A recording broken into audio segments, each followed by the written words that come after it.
Oke, kita mulai teman-teman. Assalamualaikum warahmatullahi wabarakatuh. Selamat malam, salam sejahtera bagi kita semuanya. Mohon maaf, kita bisa mulai di pukul 21 lebih 7 menit. Ini nggak apa-apa, tapi ini asik. Oke, selamat datang di Pranala, sebuah apa ya, ruang belajar atau kelompok belajar online ya. Santai kita dimanapun berada, siapapun kalian itu boleh join, boleh gabung. Dan intinya kita di sini berbagi pandangan atau berbagi pengalamannya masing-masing terkait tema yang kita, sodorkan ke hari ini. Kebetulan di bulan Februari di tahun 2024 kita baru mulai pertama kali di materi ini ya, dengan judul apa tadi, politik atau dengan tema besarnya sebuah politik. Nah, kita kedatangan tamu dari Mbak Safira, nanti disilakan untuk perkenalan sendiri, terus kemudian apa ya, sharing-sharing pengalaman, habis itu, bisa disampaikan materi intinya apa yang ingin disampaikan di forum ini. Gitu aja sih pembukaannya. Silakan Mbak Safira, waktu dan tempat disilakan sampai sepuasnya.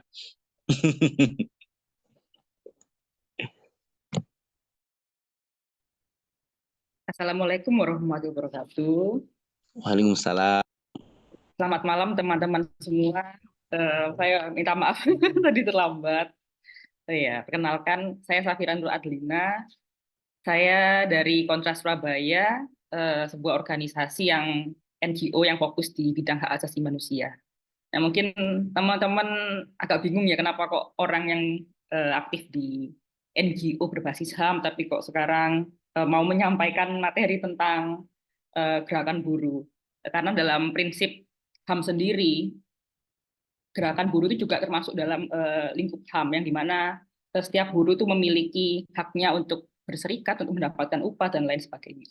Nah, mungkin untuk mempersingkat waktu, aku bisa share screen ya. Ini sudah terlihat ya. Oke, sudah Mbak, silakan dilanjut. Jadi hari ini aku akan nyeritain terkait dengan gerakan buruh dan HAM dalam demokrasi.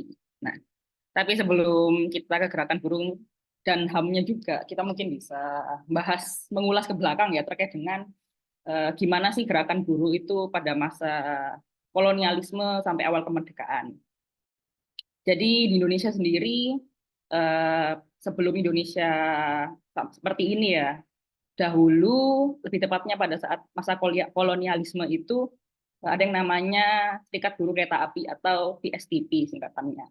Nah, VSTP ini merupakan sebuah serikat buruh yang diinisiasi oleh para buruh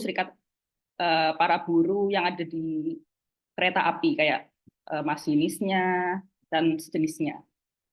Nah, awalnya VSTP ini didirikan di Semarang dan pada saat itu lahirnya VSTP ini menjadi awal mula tonggak awal serikat buruh di Hindia Belanda karena pada saat itu Indonesia lagi dijajah sama Belanda ya.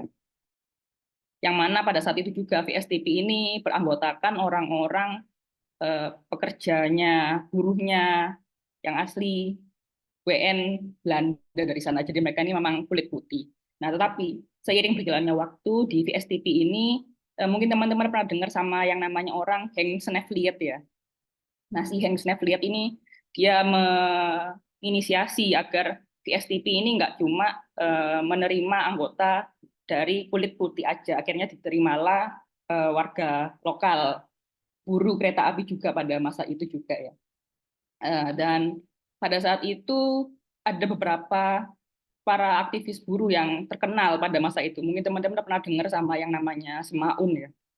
Nah, Semaun ini pernah menjadi pimpinan FSTP yang juga bisa melakukan pemogokan para buruh perkereta apian di masa Hindia Belanda pada masa itu dan itu benar-benar sangat ramai banget.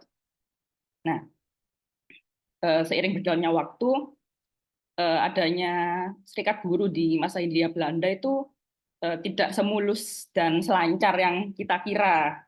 Karena pada saat itu juga pemerintah kolonial juga menolak adanya serikat buruh seperti itu ya.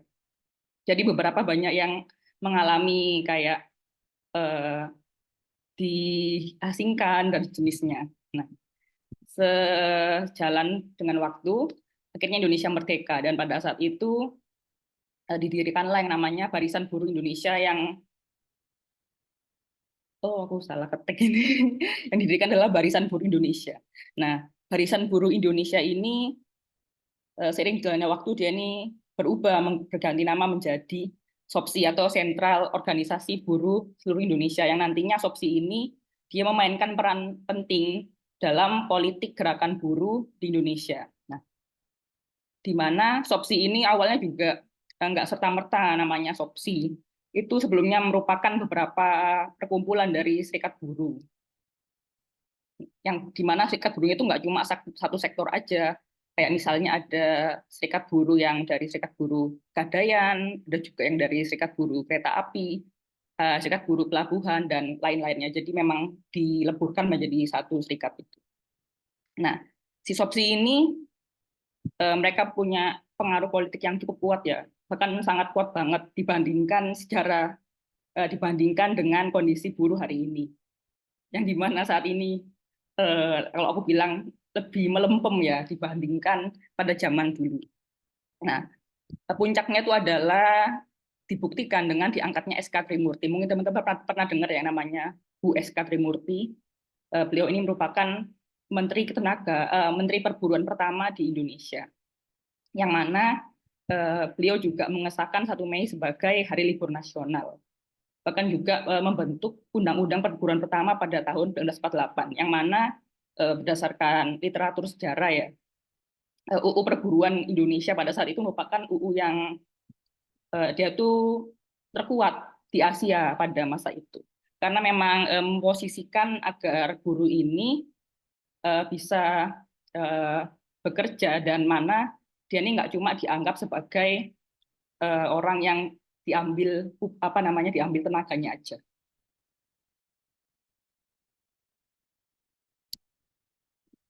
Tapi sayangnya kekuatan serikat buruh pada awal reformasi itu akhirnya justru luluh lantak pada tahun 65, yang dimana pada saat itu bertepatan sama kejadian G30S ya, yang mana adanya G30S ini berdampak dengan kehancuran tatanan kehidupan gerakan buruh di Indonesia, yang mana juga disebabkannya G30S ini mereka ini istilahnya itu menghapuskan semua gerakan ya, nggak cuma gerakan buruh aja.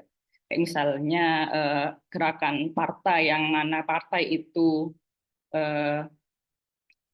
berpihak kepada massa yang memang benar-benar memiliki ideologi seperti komunisme ataupun kelompok-kelompok progresif pada masa itu yang memang benar-benar bertujuan untuk menciptakan keadilan sesuai dengan ideologinya masing-masing ya, tetapi justru malah dihancurkan oleh Orde Baru, yang pada saat itu kita tahu bersama bahwasannya rezim Orde Baru ini di backup oleh kelompok militer. Nah, kehancuran G30S ini nggak cuma menghancurkan gerakan buruh aja, karena pada saat itu juga terjadi banyak banget yang namanya peristiwa pelanggaran HAM berat, yang mana korbannya itu jelas orang-orang SOPSI, kelompok buruh, ada juga teman-teman mungkin pernah dengar yang namanya istilah Barisan Tani Indonesia atau BTI, terus juga ada kelompok Kirwani, ada juga beberapa loyalis Soekarno, bahkan kalau kita baca ya hasil penyelidikan Komnas HAM terkait dengan peristiwa 65 itu, yang mana dia bisa benar-benar menyasar banyak orang, yang bahkan dia itu bukan orang komunis, bukan kelompok, istilahnya bukan tergabung langsung dengan aktivitas politik PKI ya, dia bahkan bisa dituduh terus menjadi korban penyiksaan, bahkan dibuang sampai ke Pulau Buru, ada yang sampai dibunuh dan menerima berbagai tindakan kekerasan yang benar-benar itu melanggar hak asasi manusia. Yang mana adanya G30S ini dan peristiwa 65 itu amat sangat berkaitan ya, karena sampai saat ini juga negara masih belum bisa memberikan penjelasan ataupun mengklirkan bagaimana peristiwa G30S ini, dan bagaimana juga peristiwa 65 ini yang benar-benar menyasar korban masyarakat sipil dari berbagai lapisan di Indonesia. Nah, setelah itu Orde Baru berkuasa, dan ketika berkuasa Orde Baru, dia si Soehartonya, selain dia mematikan semua orang-orang yang beraliran komunis, sosialis atau kelompok kiri, dia juga mulai mengontrol politik gerakan buruh di Indonesia, yang mana dia menyingkirkan semua serikat buruh yang tidak berideologi Pancasila, ataupun serikat buruh yang mana agar serikat buruhnya dihilangkan agar tidak lagi menganut asas apa ya istilahnya perjuangan kelas. Terus juga serikat buruhnya ini akhirnya Soeharto ini bikinlah wadah tunggal yang mana meleburkan semua serikat buruh yang masih ada pada saat itu, yang mana dijadikan satu ke dalam Federasi Buruh Seluruh Indonesia. Yang kemudian seiring berjalannya waktu, FBS ini dia berubah menjadi SBSI. Nah, kalau dibandingkan SOPSI ya, FBSI dan kemudian SBS ini secara progresif dia ini tidak seprogresif seperti SOPSI ataupun FSPT, FSTP pada masa awal kemerdekaan. Karena pada saat itu Soeharto dia benar-benar mengontrol posisinya gerakan serikat buruh di Indonesia melalui wadah FBSI. Yang mana dia nggak cuma mewajibkan orang-orang FBSI ini buat bersih ataupun nggak terlibat dalam politik praktis. Jadi sebisa mungkin dibuat agar anggota FBS ini burunya nggak peduli sama politik pemerintahannya Orde Baru pada masa itu, walaupun Soeharto sendiri melakukan berbagai kebijakan ya yang secara terang-terangan itu merampas haknya buruh. Kayak misalnya buruh nggak boleh demo, terus juga buruh nggak boleh mogok kerja. Meskipun pelarangan tersebut ini nggak dilegalkan dalam undang-undang ataupun dibuat secara formal ya. Tetapi pada prakteknya Soeharto ini menggunakan alat-alat negara seperti polisi ataupun militer yang pada saat itu masih bernama ABRI. Nah ini pada saat itu memang adanya polisi dan militer yang memang digunakan untuk mencegah ya biar buruh ini nggak demonstrasi, nggak kerja, nggak mogok kerja. Jadi meskipun upahnya rendah, dia tetap harus kerja aja. Nah, mungkin teman-teman pernah dengar yang namanya Marsina ya. Marsina seorang guru perempuan. Nah, beliau ini yang juga menjadi korban dari tindakan represifnya Orde Baru. Yang mana pada saat itu disinyalir kematiannya Marsina itu nggak bisa dilepaskan dari yang namanya tangannya militer.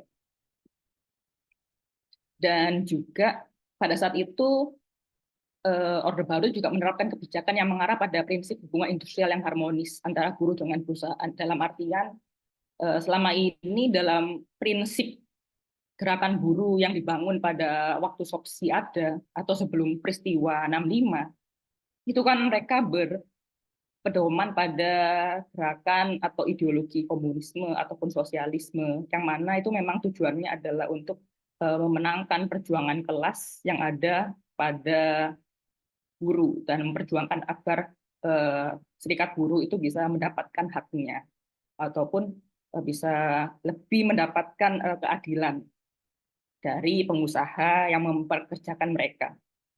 Nah, tapi dalam paradigma yang dibangun oleh Orde Baru justru malah menciptakan agar jadi serikat buruh sama perusahaan ini bisa mungkin dibuat agar damai.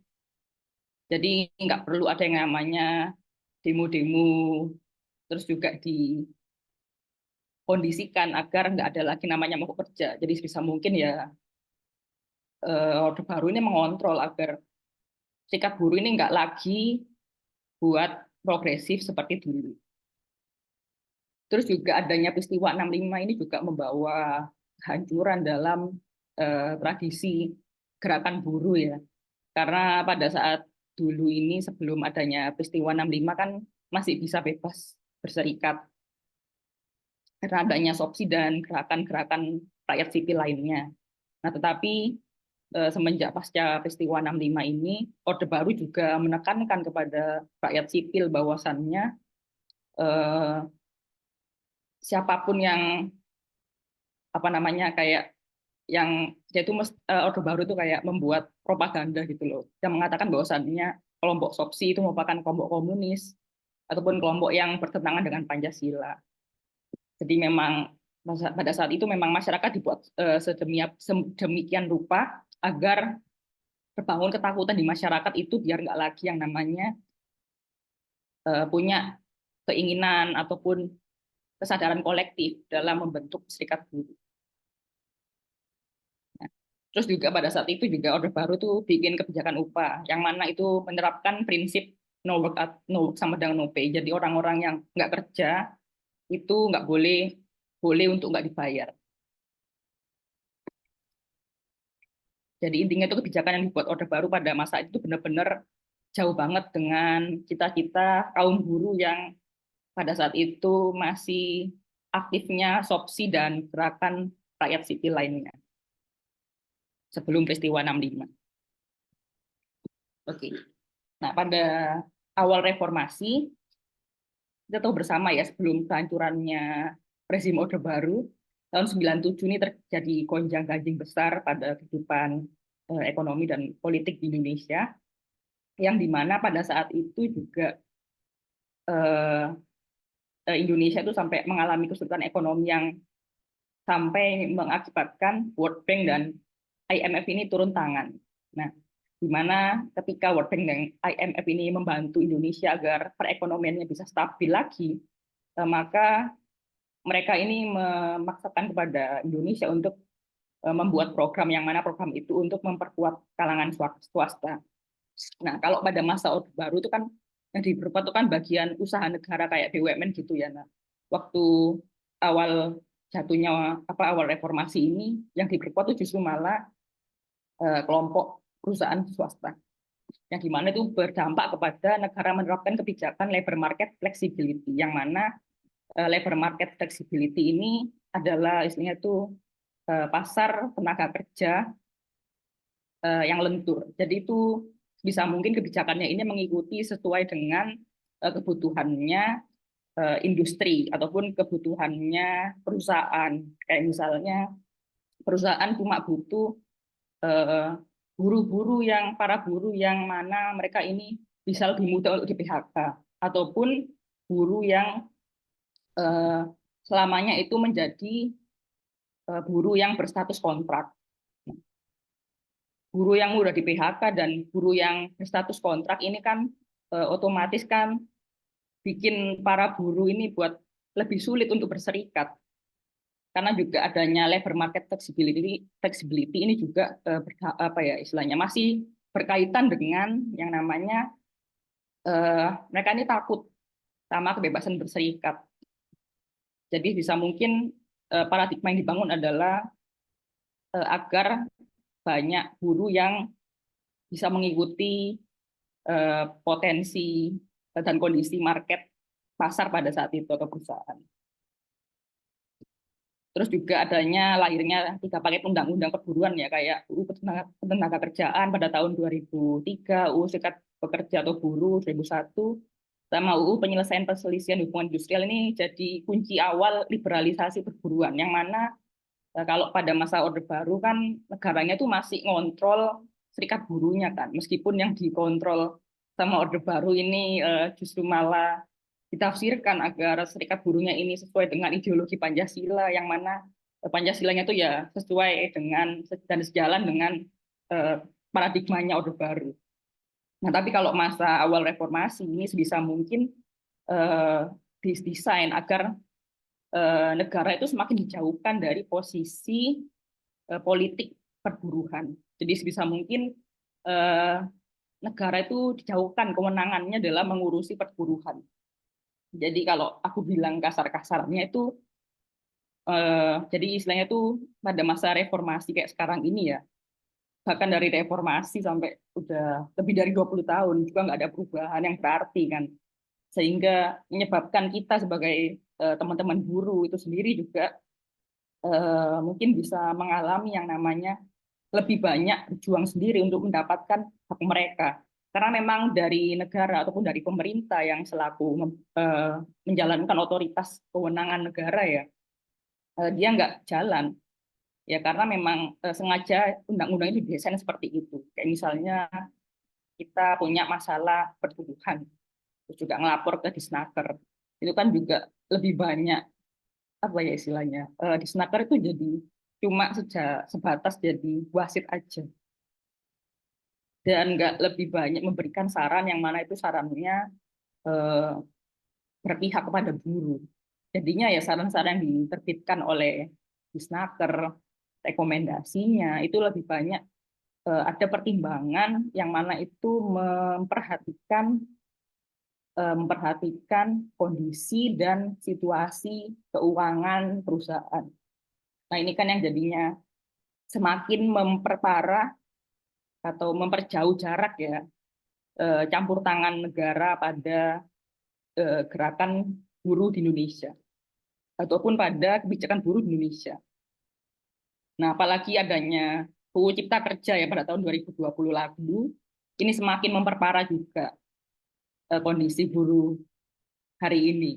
Karena kita tahu ya waktu demo kemarin, eh, bagaimana negara berusaha mengegulkan Undang-Undang Cipta Kerja ini, yang mana itu nggak cuma UU Cipta Kerja aja, ada juga soal memuat soal bahasan perpajakan, investasi, lingkungan, dan lain-lainnya.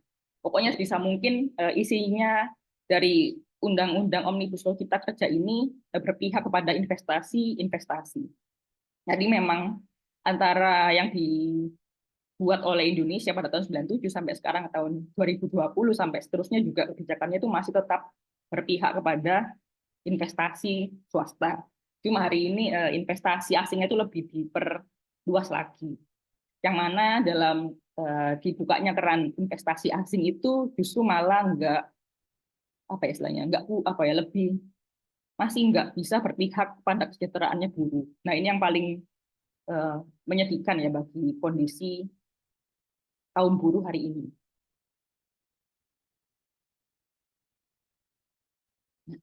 Dan ini juga terkait dengan bagaimana kondisi gerakan buruh hari ini, yang mana selain negara yang semakin memperparah kondisi buruhnya ya dengan tidak lagi menjadikan buruh sebagai prioritas, yang dimana lebih banyak membiarkan para buruh yang sedang berjuang menghadapi masalah dengan perusahaannya, seperti kalau misalnya ada yang namanya eh, permasalahan upah, terus juga permasalahan status kerja, perselisihan hubungan industrial kalau ada undang-undangnya. Itu juga dibiarkan agar para buruhnya ini lebih berjuang sendiri. Nah, untuk memperjuangkan hak buruh itu maka diperlukanlah serikat. Nah, tapi masalahnya hari ini ya masih banyak buruh yang tidak memiliki kesadaran kelas. Nah, kesadaran kelas ini aku nggak bisa menyalahkan sepenuhnya kepada teman-teman buruh hari ini, karena kesadaran kelas buruh di Indonesia juga sejatinya memang sudah dihancurkan pada masa Orde Baru berkuasa ketika zamannya Soeharto. Pasca peristiwa 65 itu yang semakin memperparah kesadaran kelas kaum buruh di Indonesia, yang mana orang-orangnya jadi semakin individualis. Mereka jadi nggak punya pikiran lagi buat yang namanya memperbaiki nasib, karena menganggap bahwasannya upah yang mereka terima ataupun mencari kerja dengan upah yang rendah dengan kondisi kerja hari ini itu merupakan suatu hal yang wajar bagi mereka, karena memang hal tersebut, pemikiran itu memang telah ditanamkan oleh masa Orde Baru dan alat-alatnya, yang mana itu sampai berpengaruh sampai hari ini. Jadinya orang-orang kelompok buruh hari ini juga mereka jadinya ya lebih sibuk pada dirinya sendiri. Mereka cuma mikir bagaimana caranya biar besok bisa makan. Mereka nggak punya pikiran buat yang namanya berkolektif, bergabung dengan serikat buruh atau mengorganisir dirinya. Nah, ini yang amat disayangkan sebenarnya. Karena kehancuran yang diciptakan oleh Orde Baru pada tahun 65 itu sampai sekarang masih dampak sekali, dan sepertinya akan sangat sulit bagi kita dari rakyat sipil, dari kawan-kawan buruh sendiri untuk mencapai kondisi yang ideal sebagaimana gerakan buruh ataupun gerakan rakyat pada sebelum adanya peristiwa 65, yang dimana pada saat itu gerakan masyarakat sipilnya, gerakan rakyatnya, baik itu buruh, petani, gerakan perempuannya, mereka bisa benar-benar memperjuangkan haknya, memperjuangkan cita-citanya berdasarkan ideologi, berdasarkan prinsip mereka. Nggak kayak sekarang, yang mana prinsipnya, ideologinya pasti masih terkungkung ya, karena masih adanya undang-undang, maksudnya ada peraturan undang-undangan yang memang melarang terkait dengan penyebaran suatu ideologi tertentu, yang itu memang masih merupakan warisan dari zaman Orde Baru. Nah, ini yang buruk banget sebenarnya, karena meskipun Indonesia sudah sampai masa reformasi sampai sekarang juga, pemerintah juga nggak ada keinginan buat mengubah peraturan undang-undangan yang bermasalah tersebut. Nah, jadi memang besaran kelas itu adalah hal yang memang sengaja didesain oleh pemerintah kita pada masa Orde Baru, dan sayangnya pada reformasi masih tetap malah dilanggengkan. Bahkan kalau bisa dibikin sulit lagi hidupnya buruh. Bahkan bisa mungkin ya dibikin susah lagi lah kehidupan buruh. Nah, selain itu juga yang semakin memperparah itu adanya sedikitnya jumlah buruh yang berserikat di Indonesia. Dulu tuh awal reformasi pernah ada penelitian yang mana hasilnya adalah hanya ada 3% dari jumlah buruh yang berserikat. Nah, dari tahun 97 sampai tahun sekarang 2024, sepertinya masih tetap sama kondisinya, karena memang kalau kita lihat di demo buruh mungkin kayak 1 Mei ataupun kayak Omnibus Law Cipta Kerja yang Getol Jatim waktu di Surabaya kemarin, itu juga dikit banget orang-orangnya, dikit banget kawan-kawan yang memang pakai identitas buruh ya yang ikut demonstrasi. Jadi memang sepertinya masih belum ada perubahan yang sangat radikal dalam kesadaran berserikat kelompok buruh di Indonesia. Terus juga hari ini yang paling sangat disayangkan adalah jumlah orang kelompok buruh yang jumlah kaum buruh yang berserikat itu justru malah lebih banyak gabungnya sama serikat buruh yang warna kuning. Nah, jadi kalau dalam gerakan buruh ada yang namanya istilah serikat buruh merah, ada serikat buruh kuning. Nah, serikat buruh merah ini serikat buruh yang identik sama kelompok progresif, yang mana mereka ini memang mau independen, nggak bisa disetir sama negara ataupun pemerintah. Nah, ini beda banget sama si serikat buruh kuning, yang mana serikat buruh kuning ini mereka ini lebih mudah buat disetir, baik itu oleh negara, pengusaha, perusahaan, ataupun sama pemerintah juga. Jadi memang kelompok serikat kuning ini adalah serikat yang memang mungkin aku bilang adalah serikat yang pragmatis sih. Jadi memang mengikuti bagaimana keuntungan buat mereka juga kadang. Terus juga apalagi kayak beberapa waktu lalu pada saat penolakan demo Omnibus Law Cipta Kerja, itu juga ada beberapa ketua serikat kuning yang pada saat itu ikut demo, tapi malah akhirnya dia justru mendeklarasikan buat menerima dan mendukung UU Cipta Kerja. Nah, ini kan adalah hal yang buruk sebenarnya, karena memang eh, di situ semakin memperjelas arahnya Serikat Kuning, bahwasannya Serikat Kuning ini, dan nggak semua serikat buruh juga ya, punya keberpihakan yang jelas terhadap kesejahteraannya kelompok buruh Indonesia.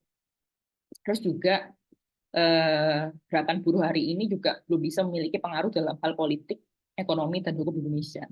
Buktinya adalah kayak kemarin, selain UU Cipta Kerja, terus juga adanya 3 paket undang-undang pada awal reformasi yang sampai sekarang juga sudah digantikan sama Cipta Kerja sebagian isinya, dan adanya Cipta Kerja juga bukannya memperbaiki nasib kelompok buruh, tapi justru malah semakin menyengsarakan dia, kelompok buruh itu sendiri. Nah, ini kan yang amat sangat disayangkan sebenarnya. Selain itu juga hari ini ya awak apa karena dari Orde Baru sendiri, selain menciptakan orang-orang yang individualis ya, jadinya ya mereka juga nggak bisa membuat kawan-kawan buruh ini buat lebih peduli sama isu yang lainnya, kayak misalnya isu lingkungan, terus juga isu HAM, ataupun isu gerakan masyarakat sipil lainnya, kayak misalnya isu KPK dan lain-lain. Kan itu amat sangat jarang ya saat ini kelompok buruh yang masih mau bersuara terkait dengan apa itu isu yang beredar di masyarakat terkait dengan gerakan masyarakat sipil juga masih jarang banget. Terus juga yang aku sesali lagi adalah saat ini masih ada juga beberapa guru yang berpikiran sempit, dalam artian ya memandang adanya serikat buruh ini cuma sebagai wadah buat menaikkan derajat dia, status dia, entah itu di masyarakat ataupun buat modal politik ya, kayak misalnya mau nyalek ataupun kayak mau maju jadi pejabat tertentu, ataupun cuma buat apa ya istilahnya, cuma buat meningkatkan status ekonominya dia juga. Terus juga ada yang namanya eh, pokoknya itu cuma buat dirinya sendiri lah. Karena itu kan ya mikirnya kalau ada serikat buruh kan otomatis ya aman dari yang namanya PHK, terus juga aman juga yang namanya dari eh, upah yang rendah, karena pastilah perusahaan kan bakalan takut kalau misalnya teman apa anggota pekerjanya atau buruhnya di tempat kerja dia itu mau berserikat semua. Ketika kuat mau berserikat kan otomatis semakin tinggi daya tawar antara buruh dengan perusahaannya. Nah, ini yang masih sulit buat terjadi di Indonesia, yakni daya tawar yang setara antara buruh dengan perusahaan. Nah, ini yang masih belum bisa dibangun seperti itu. Dan juga budaya serikat buruh hari ini ya masih belum bisa seperti budaya pada tahun eh, awal 45 sampai sebelum 65. Yang mana pada saat itu serikat buruhnya itu sudah benar-benar kuat, bisa sampai mempengaruhi kebijakan politik di Indonesia, bahkan di Asia sendiri pada saat itu. Beda banget sama Indonesia hari ini yang nggak cuma melempem ya, apa ya istilahnya, ya kita benar-benar kita kembali ke masa yang kita sendiri nggak tahu nanti ke depannya akan jadi seperti apa. Apalagi kita lihat hari ini kita masuk masa politik ya, lagi musim yang namanya pemilu. Banyak orang nyapres, nyalek, dan lain sebagainya. Nah, ini kan kita juga harus hati-hati jangan sampai kita bisa kembali ke masa Orde Baru. Apalagi jangan sampai kita memiliki presiden yang masih merupakan warisan dari Orde Baru. Karena kita tuh bersama ya, dari 3 orang calon yang ada di kertas suara tanggal 14 Februari besok yang bakalan kita pilih nanti, salah satu dari mereka ini kan merupakan terduga pelaku pelanggaran HAM yang berat di Indonesia. Dan orang tersebut juga masih merupakan bagian dari saudaranya, bukan saudara lagi, justru malah menantunya si Soeharto yang merupakan pemain utama dari Orde Baru yang benar-benar nggak cuma menghancurkan gerakan buruh Indonesia, tapi juga gerakan masyarakat sipil yang terang-terangan membunuhi orang-orang yang berbeda pendapat dengannya, ataupun orang-orang yang berdemo, orang-orang yang bikin kritik kepada pemerintahannya. Ini kan yang benar-benar kita sebagai masyarakat sipil seharusnya takutkan, dan jangan sampai orang-orang seperti itu yang bakalan menduduki kursi pemerintahan Indonesia ataupun sampai memimpin kita, mewakili kita di politik, di pemerintahan. Karena nantinya memang masalah peristiwa 65 itu memang masih belum diselesaikan hingga sampai saat ini, korbannya semuanya hancur, masih terluka, masih ada stigma buruk yang berada di mereka. Dan sampai saat ini pemerintah juga masih belum bertanggung jawab terhadap hal tersebut. Nah ini karena judulku adalah gerakan HAM dan juga gerakan buruh dan juga gerakan HAM. Nah, kalau dalam HAM sendiri posisinya adalah mendorong negara agar menghormati, memenuhi dan melindungi HAM bagi rakyat. Nah, dalam artian rakyat itu nggak cuma orang Indonesia aja, semua orang yang ada di teritorial wilayah Indonesia itu harus dilindungi dan dipenuhi HAM-nya oleh pemerintah. Termasuk juga orang-orang yang dia ini warga Indonesia yang punya ideologi yang berbeda, yang punya agama yang berbeda, aliran politik yang berbeda, punya kepercayaan berbeda, ekonominya berbeda satu sama lain, dan lain sebagainya, nggak peduli kelasnya apa. Itu negara harus melindungi orang-orang tersebut tanpa terkecuali. Mau itu dia adalah kelompok mayoritas ataupun kelompok minoritas kayak kelompok Syiah, Ahmadiyah, terus juga dan agama-agama ataupun kepercayaan lain kayak kejawen, terus juga pakai kepercayaan lainnya dan lain sebagainya. Memang negara itu harus melindungi kita semua tanpa terkecuali. Terus juga dalam hal hak sipil politik ya, negara itu juga memang harus bisa melindungi agar buruh ini bisa mendapatkan haknya. Dalam artian kayak hak kebebasan berserikat. Misalnya nggak boleh ada yang namanya tindakan pemberangusan berserikat. Nah ini pemerintah itu harus turun dan menjamin agar setiap serikat buruh yang di Indonesia ini bisa berserikat, bisa menjalankan aktivitasnya. Terus juga dan malah kalau lebih radikal lagi ya sebenarnya itu negara ini juga bisa melindungi buruh dalam untuk mendapatkan haknya, seperti untuk mendapatkan upah, terus juga mendapatkan yang namanya kesejahteraan, bisa mendapatkan hunian yang layak, bisa mendapatkan pensiun kayak di beberapa negara yang sudah stabil ya kayak di Eropa. Tapi kan sayangnya di Indonesia sendiri kondisinya kita selain pemerintahnya lemah dan masih belum mempunyai perspektif HAM yang kuat sebagaimana yang ada di negara Eropa ataupun di negara Skandinavia. Jadinya mau nggak mau kita sebagai orang yang terlibat sebagai masyarakat sipil, entah itu dari gerakan buruh, lingkungan, gerakan HAM, dan lain sebagainya, itu bisa mungkin masih tetap memperjuangkan hak yang seharusnya dipenuhi oleh pemerintah. Karena sampai saat ini juga selain negara masih punya PR besar ya terkait dengan peristiwa pelanggaran HAM berat yang terjadi di masa lalu, kayak misalnya peristiwa 65, kerusuhan Mei 98, penculikan aktivis, terus juga Tanjung Priok, terus juga peristiwa di Papua, di Aceh, itu kan sampai sekarang masih belum selesai sebenarnya pelanggaran HAM berat. Bahkan kalau kita buka berita ya, di Papua kan semakin hari situasinya semakin memanas, semakin banyak orang yang bentrokan antara masyarakat sipil dengan apa itu aparat keamanan seperti militer, polisian. Bahkan ketika terjadi suatu pelanggaran HAM berat di Papua juga negara nggak bisa menghukum para pelakunya. Nah, ini kan suatu hal yang amat sangat bermasalah di negara Indonesia yang mengaku sebagai negara demokrasi.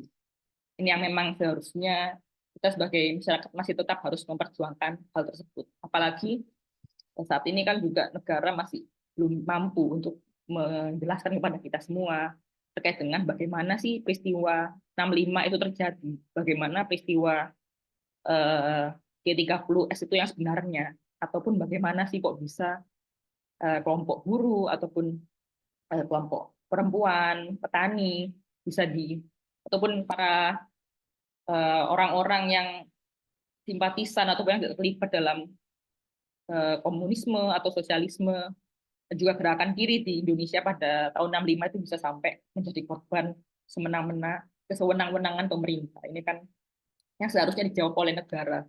Tapi justru malah sampai saat ini negara masih belum mampu menjawab masalah tersebut. Karena kan sampai saat ini kan memang peristiwanya itu sudah selesai, korbannya, saya pernah ketemu korban 65 yang udah tua, udah sepuh, dia cuma pengen satu, pengen keadilan.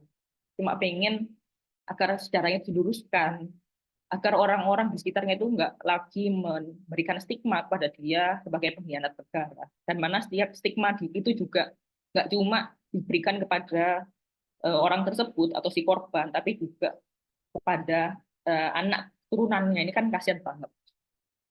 Padahal orangnya itu, beliau ini guru di Provinsi Jawa Tengah, tapi karena dia itu ikut PGRI, kan PGRI pada saat itu kan termasuk terbagi jadi dua ya. Bapaknya ikut yang PGRI non Pak Sentral, ya, yang PGRI non Pak Sentral ini PGRI yang itu dekat sama kelompok kiri. Jadinya ya mau nggak mau bapaknya ya terkena apa ini, ditangkap, terus juga ya diinterogasi dengan cara-cara kekerasan. Itu kan sebenarnya kasihan banget ya. Itu kan maksudnya penderitaannya itu kan masih disimpan sampai saat ini, dan itu yang sampai saat ini negara juga masih belum mampu memberikan keadilan bagi bapaknya. Jangankan permintaan maaf, kebenaran peristiwanya aja negara masih belum mampu mengungkapkan yang sebenar-benarnya. Mungkin saat ini memang banyak banget ya upaya dari negara buat menyadarkan rakyat, ataupun menunjukkan seolah-olah negara itu peduli terhadap nasib para korban. Kayak misalnya bikin yang namanya tim BPHAM, yang mana itu memang fokusnya untuk memenuhi apa ini namanya kebutuhan korban, kayak misalnya dari ekonomi, sosial, kesehatan, kayak gitu-gitu. Tapi kan beberapa korban kan udah nggak butuh lagi yang namanya bantuan sosial seperti itu atau bansos dari apa pemerintah sebagai permohonan kesadaran negara atas terjadinya peristiwa pelanggaran HAM berat. Kan itu saja nggak cukup, karena mungkin teman-teman pernah dengar yang namanya Bu Sumarsi. Bu Sumarsi juga masih memperjuangkan apa keadilan bagi anaknya yang ditembak sama militer pada saat itu, pada waktu peristiwa Trisakti, peristiwa Semanggi satu maksudnya. Nah, terus juga jadi memang yang aku bahas ini nggak cuma dari sisi buruh aja, aku juga bahas soal HAM-nya ya, karena HAM dan buruh itu masih jadi satu kesatuan yang nggak bisa dipisahkan. Terus juga saat ini memang harusnya negara ini bisa turun langsung ya, nggak cuma sebatas seremonial 5 tahunan aja membahas kayak peristiwa pelanggaran HAM berat. Mungkin ada orang-orang yang bilang kalau isu HAM itu cuma 5 tahun sekali karena ada yang seorang terduga pelaku pelanggaran HAM berat ini nyapres. Padahal kan sebelum dia nyapres juga pemerintah itu sudah berusaha, negara juga sudah berusaha untuk membawa si terduga ini untuk diadili, tapi justru malah kok yang bersangkutan ini terbebas dari pengadilan militer, yang ada cuma diberhentikan aja. Terus juga seharusnya dari buruh sendiri ya, pastinya kondisi Indonesia hari ini yang tadi ya, kayak aku bilang juga, kita nggak bisa sepenuhnya menyalahkan yang namanya kawan-kawan buruh ya, karena memang kondisi buruh hari ini memang kita juga dipaksa buat menerima kebijakan yang dibuat oleh negara, yang dibuat oleh pemerintah, meskipun kebijakan itu lebih banyak menyengsarakan kita. Nah, ini yang buruk banget sebenarnya. Dan aku harap kita bisa sama-sama saling bergandengan tangan ya, buat memperjuangkan hak kita, buat memperjuangkan keadilan. Karena memang di negeri ini keadilan itu sulit sekali. Nah, mungkin itu dulu dari aku. Bisa langsung diskusi aja. Terima kasih.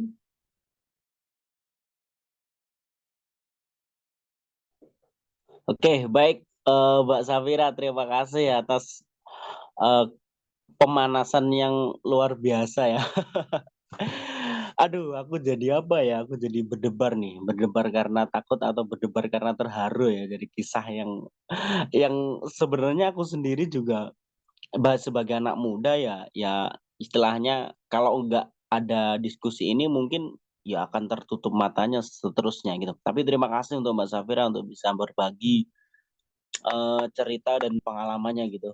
Oke, karena biar lebih asik kita lempar pertanyaan ke teman-teman dia.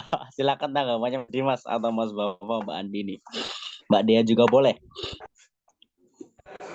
Silakan Mbak Dim. Oke. Oke, terima kasih Mas Yogi dan Mbak Safira atas pemaparannya. Mungkin mau bertanya dua hal ya, Mbak Safira. Yang pertama terkait sejarah yang Mbak Safira paparkan gitu ya. Kenapa sih gerakan buruh dan HAM itu secara ideologis terkait sejarah yang dipaparkan Mbak Safira lebih dekat dengan gerakan sosialisme gitu? Kalau secara sejarah kita tahu bahwasanya Snefrit di Indonesia juga membawa partai buruh kereta apinya gitu loh, SDV-nya gitu. Itu yang pertama. Kedua adalah kalau menurutku ya gitu, sebagai orang di luar ya sebagai orang awam gitu ya, pasca reformasi sebenarnya Indonesia mengalami benar-benar krisis ideologi gitu loh ya. Itu bisa kita pahami dari baik masyarakat sipilnya mungkin juga dipertegas dengan pemerintahannya gitu ya, orang-orang yang duduk di pemerintah gitu. Padahal kita tahu sebenarnya kan demokrasi kan membutuhkan apa yang disebut antagonisme gitu ya. Jadi sangat membutuhkan orang yang benar-benar menjadi oposisi gitu loh. Dan demokrasi membutuhkan lawan gitu, bukan musuh, gitu. Bukan enemy gitu. Gimana Mbak tanggapan Mbak Safira terkait itu? Itu aja sih Mas Yodi dan Mbak Safira.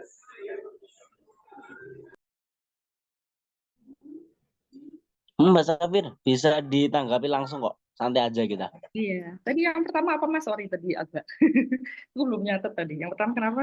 Pertanyaannya? Kenapa gerakan buruh dan HAM secara historis lebih dekat dengan sosialisme secara ideologis? Itu sih Mas Safira. Sosialisme. Jadi memang di sejarahnya awal mula kenapa bisa muncul HAM ini kan ada yang namanya UDHR. UDHR itu adalah Universal Declaration of Human Rights, yang dimana dia ini muncul ketika selesai Perang Dunia Kedua. Nah, adanya UDHR ini kan memang awal mulanya ini ya buat lebih memperbaiki kondisi pasca perang pada saat itu, karena kan pada saat itu kan nggak cuma Indonesia aja ya, di negara lain kayak misalnya di Jerman, terus juga di Jepang dan negara-negara lainnya kan memang habis terkoyak lah setelah perang dunia ini, benar-benar menyita banyak korban jiwa, terus juga kerugian material, kerugian yang lain-lain lah. Nah ini makanya kalau dari UDHR sendiri memang dari komponen isinya itu lebih eh, banyak bicara kayak soal hak-hak rakyat, kayak misalnya hak untuk hidup. Ini kan merupakan hak standar ya, yang memang harus dilindungi oleh apa namanya negara. Yang mana juga negara sendiri kan dalam hukum HAM internasional, kayak misalnya hak sipil politik itu memang mengamanatkan agar negara ini bisa bisa mungkin menjaga to respect, untuk menghormati, to fulfill, memenuhi, dan juga to protect, untuk melindungi. Jadi dari tiga prinsip ini memang negara ini bisa mungkin berperan langsung terhadap hak asasi manusia, yang mana itu tercantum dalam si UDHR ini. Dan juga setelah UDHR nanti ada yang namanya hak sipol, ini nanti ada yang namanya International Civil and Political International Covenant on Civil and Political Rights, ICCPR. Nah, ICCPR ini yang membahas kayak hak sipil politik, kayak misalnya hak untuk hidup, terus juga hak kebebasan berserikat, terus juga ada yang namanya hak untuk terbebas dari yang namanya kerja paksa, atau juga yang namanya hak untuk pokoknya itu kayak misalnya dalam mendapatkan perlakuan yang adil pada saat pengadilan. Nah, ada juga yang namanya International Covenant on Economic, Social, and Rights. Nah, ini di sini kalau di Kovenan itu dia secara terang-terangan membahas soal isu hak ekonomi, hak sosial, dan hak budaya. Nah, dari 3 hak tersebut itu diwajibkan untuk negara memenuhi kepada rakyatnya ya terkait dengan hak ekonomi. Kayak misalnya kalau dalam buruh sendiri kan ada yang hak ekonominya adalah untuk mendapatkan upah layak, untuk mendapatkan eh, kondisi kerja yang layak, terus juga untuk mendapatkan yang namanya jam kerja yang layak dan juga tidak membebani buruh. Nah ini karena adanya HAM ini, dia memang sesuai sama yang dibilang sama Mas Dimas tadi, memang memiliki kedekatan sama sosialisme karena memang di situ juga HAM ini memang mengamanatkan kepada setiap negara, baik itu dari Indonesia, dari eh, Amerika, Inggris, Australia, dari negara Eropa lainnya, itu memang harus memiliki kewajiban turut serta eh, ikut campur ya dalam rangka memenuhi hak asasinya para warganya, para rakyatnya. Nah, yang mana memang ini mirip banget sama konsepnya sosialisme dan teman-temannya itu ya, yang mana memang memerlukan peran negara untuk terlibat langsung dalam menentukan kebijakan yang mengatur rakyatnya. Nah, maka dari itu memang isu HAM sama sosialisme itu bisa sejalan karena memang mereka sama-sama memberikan posisi penekanan agar negara ini bisa memiliki tanggung jawab untuk memenuhi semua kebutuhan rakyat. Itu secara idealnya seperti itu. Tapi kan saat ini Indonesia masih belum bisa mencapai ideal yang seperti itu. Mungkin bisa di masa depan, semoga aja Indonesia bisa dan memiliki kemauan buat memenuhi kebutuhan kita. Jadi sekarang mungkin kalau kayak misalnya gini ya, di negara Eropa itu kan yang namanya banyak banget kayak istilah, apa ya istilahnya ya, kan pensiun itu juga dibayar sama negara. Kayak misalnya di mana ya, di Eropa kayak di Jerman itu dibayar kan, yang pensiun orang-orang tua, terus juga banyak banget yang namanya subsidi. Nah ini kan orang Indonesia kalau dengar kata subsidi itu kan pasti mikirnya, oh kayak orang nggak mampu, orang miskin kan mesti identik sama apa ya, hal-hal yang buruk gitu loh. Kayak orang-orang nggak mampu. Padahal kan kalau di negara luar kayak Amerika, mereka dapat subsidi itu senang banget. Terus kayak di Eropa mereka dapat subsidi, kayak misalnya subsidi buat mahasiswa, pemotongan apa namanya kayak subsidi pajak gitu ya buat orang-orang yang nggak mampu itu kan mereka bahagia kan. Terus kalau di Inggris kan ada yang namanya universal healthcare itunya itu loh. Itu kan juga ada subsidi dari pemerintah Inggrisnya kan. Biar rakyat Inggris ini bisa menikmati jaminan sosial yang bisa layak dengan harga yang murah kayak di Indonesia ini istilahnya kayak BPJS gitu loh.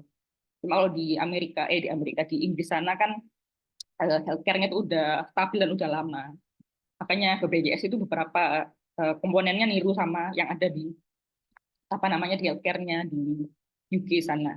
Nah, tapi kalau di Indonesia sini kan kita masih belum apa ya, orang pakai BPJS saja masih dianggapnya kan nggak mampu gitu loh, atau apa ya, ya maaf kayak kelas-kelas yang disisihkan gitu loh, atau bahkan kalau kita ke puskesmas ya, kalau BPJS paling bukan paling tapi tolong nyalami apa namanya, yo pegawai puskesmas yo nggak enak, bete, jutek, tidak memandang senyum, terus juga dokternya mereksanya asal-asalan kan, nggak tidak menjadikan kita sebagai manusia yang perlu diperiksa. Nah ini kan apa ya, yang dari Indonesia sendiri sih memang kesalahannya ya, masih belum bisa, negara masih belum bisa memberikan pemahaman kepada rakyatnya kayak soal subsidi, soal BPJS kesehatan itu merupakan suatu yang seharusnya ditanggung oleh pemerintah, oleh negara. Bahkan kayak kemarin ya kita sempat ramai itu di ITB ya soal pinjol, mau kuliah aja pinjol kan. Enggak, akhirnya nggak pakai pinjol lagi, akhirnya eh, Sri Mulyani sebagai Menteri Keuangan dia bikin skema student loan. Nah student loan ini kan kalau kita lihat kayak di apa ini Amerika sana itu kan orang-orang yang bisa kuliah itu karena memang dapat pinjaman dari bank dengan bunga yang tinggi, dan setelah kerja mereka harus ngangsur itu bukan sampai miliaran jumlahnya. Nah ini kan mau ditiru oleh pemerintah kita, bukannya menyediakan pendidikan yang gratis ataupun kesehatan yang gratis, tapi malah bekerja sama sama pihak swasta buat eh, memberikan hak kita yang memang maksudnya kita dapat gratis dan seharusnya itu dipenuhi oleh negara, tapi sama pemerintah justru malah melibatkan swasta yang justru malah semakin memperberat akses kita terhadap mendapatkan hak itu. Nah ini kan yang seharusnya kita bisa perjuangkan ya, pendidikan gratis, kesehatan gratis itu kan suatu standar minimum kan. Apalagi kan kok kita lihat di Indonesia hari ini kan kita punya banyak banget sumber daya alam, tapi sayangnya sama pemerintah kok sumber daya alamnya nggak bisa digunakan semaksimal mungkin buat kesejahteraan kita semua, buat mendapatkan keadilan, pendidikan yang gratis, kesehatan yang gratis. Ini kan kita juga pengen ya, tapi sayangnya ya sampai sekarang ya pemerintah masih belum mampu memberikan yang gratis aja nggak bisa, apalagi ngubah paradigmanya itu juga masih belum kesentuh. Jadi mungkin memang kita perlu ini sih reformulasi yang barulah buat pemerintah dan negara seharusnya ya. Ya semoga pemilu besok bisa menciptakan pemimpin yang bisa berpihak kepada kita lah. Karena ngeri loh lama-lama kalau misalnya mungkin sekarang kita udah kerja ya dan kita lagi nggak kuliah, tapi kan nanti anak cucu kita kalau misalnya mendapatkan nasib yang sama kayak kita bahkan lebih parah dengan kalau mau kuliah harus ngurus student loan dulu, harus ngurusi utang-utangan pinjaman kuliah dengan bunga yang tinggi, kayak misalnya sebulannya satu semester 12 juta, setelah kena student loan dia bayar 15 juta. Ini kan lumayan, bukan lumayan lagi, nyakit banget lah. Ini kan seharusnya negara bisa bisa terlibat langsung lah buat menindaklanjuti hal tersebut, jangan sampai benar-benar terjadi. Tapi kan masalahnya Indonesia hari ini memang udah terlalu bikin kebijakan yang ngawur, dan kebijakannya itu justru malah bukannya diskusi sama kita sebagai rakyat, pemerintah itu justru malah diskusinya sama perusahaan asing, sama swasta yang terang-terangan mereka orientasinya cuma cari profit daripada buat memenuhi kebutuhan kita. Ini kan yang susah ya, dan masih perlu waktu lama buat ngubahnya. Terus juga yang nomor 2, pertanyaannya soal perlu oposisi dalam demokrasi. Nah ini aku setuju banget sih Mas, soalnya kan saat ini juga di Indonesia sendiri juga kita tahu ya, Jokowi, ya Allah 2019 kita teriak-teriak tolak Prabowo sebagai terduga pelanggar HAM berat. Terus banyak yang milih Jokowi karena katanya itu Lizer Evil kan, yang paling rendah mudorotnya, tapi ternyata pas jadi kok Prabowo dirangkul, kok melebu jadi menteri, kok malah sama-sama milih Jokowi, malah dapat Prabowo, milih 1 dapat 2 kan. Jangan sampai ya besok kayak gitu terulang lagi. Ya memang kalau dalam politik kan eh, kepentingan itu abadi, kepentingan kan nggak ada musuh abadi ya, cuma kepentingan aja. Memang perlu oposisi, dan kalau aku lihat sendiri hari ini juga gimana ya, presidennya lebih berpihak kepada menterinya yang pas nyapres ini barengan sama anaknya. Terus juga partai politik lainnya juga gimana ya, lagi sibuk pemilu, sibuk kampanye, jadinya ya sekarang yang oposisi ya rakyatnya aja kayak kemarin. Ya Allah, kayak iki lho apa jenenge, sing orang-orang dari UI, UGM, dosen-dosennya, guru besarnya itu udah sama-sama menolak kan, sama-sama beroposisi dengan pilihan Presiden Jokowi sebagai pemerintah yang menjalankan demokrasi secara ugal-ugalan. Tapi gimana ya, menurut aku itu bagus sih hal kayak gitu. Tapi masalahnya, aku sekalian ini mungkin otokritik buat gerakan ya rakyat sipil Indonesia. Dan karena memang kita terdiri dari ribuan suku, bangsa, agama di berbagai wilayah, pulau Indonesia ada 17.000. Terus kita juga punya organisasi masing-masing, kita juga sama-sama punya common enemy ya, musuh bersama, yakni ya musuhnya ya si Prabowo, Jokowi yang ngawur dan semua isi kabinetnya lah. Tapi sayangnya sampai hari ini ya kita masih belum punya konsensus bersama. Nah ini kan kita perlu kan setidaknya buat menyatukan kekuatan gerakan rakyat sipil di Indonesia. Bisa mungkin agar kita bisa lebih memaksimalkan kehidupan demokrasi di Indonesia. Karena kan sampai saat ini ya, kehidupan demokrasi kita ya masih jalan di tempat sebenarnya. Kita nggak pernah beranjak menjadi demokrasi yang lebih dewasa.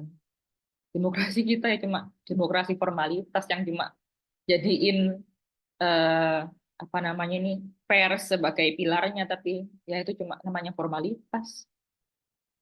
Ketika persnya bikin kritik, pemerintahnya nangkepin. Ketika ada masyarakat kritik, ditangkap polisi kena UU ITE. Ini kan benar-benar menunjukkan kalau demokrasi kita ini memang demokrasi yang formalitas, pseudo demokrasi, demokrasi palsu, demokrasi semu. Itu lebih tepatnya itu sih disebutnya. Soalnya kan ya gimana ya, demokrasinya lain nggak jalan. Yo rakyat sipil ya kok bersatu. Ya mungkin ada beberapa inisiasi dari gerakan rakyat sipil dari berbagai organisasi yang memang mau bersatu ya. Tapi kalau aku sendiri melihat sih ini masih jauh dari kata bisa bersatu. Apalagi kan gimana ya namanya demokrasi kan kita nggak bisa ngatur semua organisasi, nggak bisa ngatur semua orang buat ngikutin satu suara itu kan terjadi beda bentuk lagi nanti jadinya.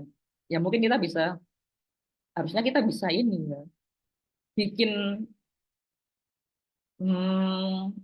biar bisa seperti 98 lah, tapi kayaknya masih jauh deh. Soalnya kemarin pas UU Cipta Kerja aja kita kalah loh sebenarnya. Yo, gak menang. Yo, gak omong menang. Kalah yo, kalah. Apalagi kemarin kan setelah UU Cipta Kerja kan ada beberapa artis yang protes ya, kena pajak apa ini usahanya dia, padahal dia terang-terangan ngendorse UU Cipta Kerja, malah UU Cipta Kerjanya balik kena dia lagi. Ini kan menunjukkan bahwa kayak apa Indonesia ini susah ya. Aku ya bingung sih ngomong apa. Ya semoga Praroro tidak berkuasa biar aman ini YouTube. Jadi memang perlu oposisi. Jadi memang partai politik Indonesia juga ya yang banteng jadi penguasa. Dia banteng baru bisa rame waktu dia jadi oposisi. Benar-benar apa ya rame lah kayak bunyiin kentongan yang kemarin baru viral itu kan. Tapi partai lain juga, partai anak muda yang bunga mawar juga nggak bisa diandelin. Terus partai yang kuning itu memang warisan Orde Baru, jadi memang jangan dipilih itu. Ya masih perlu berbenah lah kita. Semoga kita baik-baik aja teman-teman. Itu Mas dari aku. Asik, asik, asik. Lanjutin Mas Dim. Oke, mungkin nambahin dikit sebelum ke teman-teman yang lain. Oke, kalau gitu kita sebagai rakyat biasa ya katakanlah kita nggak terafiliasi oleh kelompok tertentu ataupun partai gitu ya. Kita berharap ke apa gitu Mbak Safira? Karena masa depan sepertinya sangat pesimis gitu loh. Kita menggambarkan masa depan yang lebih baik dan segala macam. Karena sejak reformasi dan presiden beberapa periode, rakyat sudah nggak punya ya katakanlah nggak punya senjata gitu, nggak punya jalan gitu. Sistem sudah dikuasai oleh mereka, uang dikuasai oleh mereka gitu. Bahkan sekarang media-media pun sudah dikuasai oleh mereka gitu. Kalau kita rakyat nggak punya lagi senjata, kita pakai apa gitu? Itu bahkan terjadi nggak hanya ke kalangan elit juga, atau katakanlah krisis ideologi semacam ini juga terjadi ke teman-teman kita, saudara-saudara kita gitu, yang sebenarnya terombang-ambing bahkan apolitis gitu terhadap kehidupan politik di Indonesia gitu. Itu sih Mbak Safira. Iya Mas, bener memang ya semakin pesimis ya. Apalagi ya ini masih maju lagi. Nah, kalau misalnya itu nggak ada juga wakilnya gantikan, wah ya sama aja sih. Ya kita nggak ya itu tadi nggak pernah beranjak, nggak ada perubahan sama sekali ya. Ya ini sulitnya gimana? Entah apakah memang Indonesia harus melalui masa Orde Baru lagi, kan kita nggak tahu ya. Tapi kayaknya memang Indonesia tuh mentalnya memang harus ditekan dulu ya.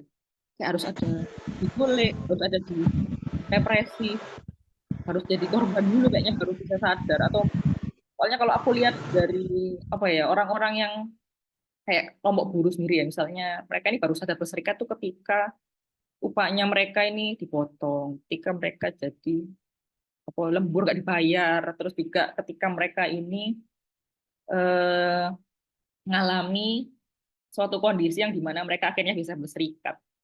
Jadi memang rata-rata yang kesadaran berserikat buruh di Indonesia sendiri itu pun juga harus ada masalah dulu baru dia ngalamin, oh iya ternyata perusahaanku nggak sebaik yang aku kira.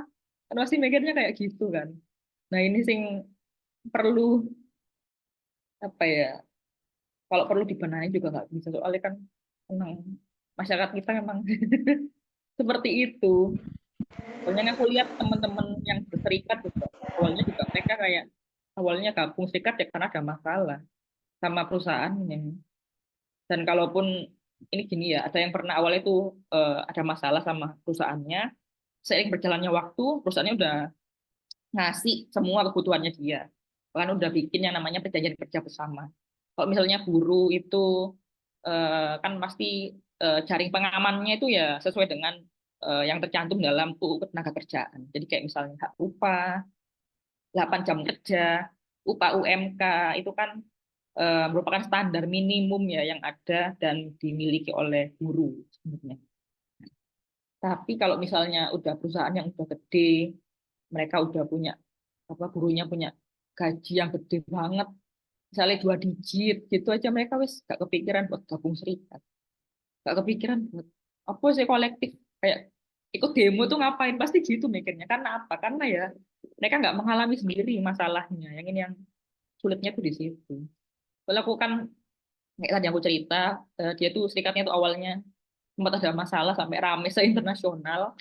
Setelah wis terjadi kan karena dia menang punya kejadian kerja bersama, akhirnya yo lama-lama pengurusnya itu berkurang karena kan ada yang pensiun, ada yang udah PHK, ada yang pindah kerja kayak gitu-gitu. Akhirnya saya gabung serikat tuh di akhirnya yang dulu yang pas demo serikatnya dia tuh banyak banget orang-orangnya yang militan. Akhirnya setelah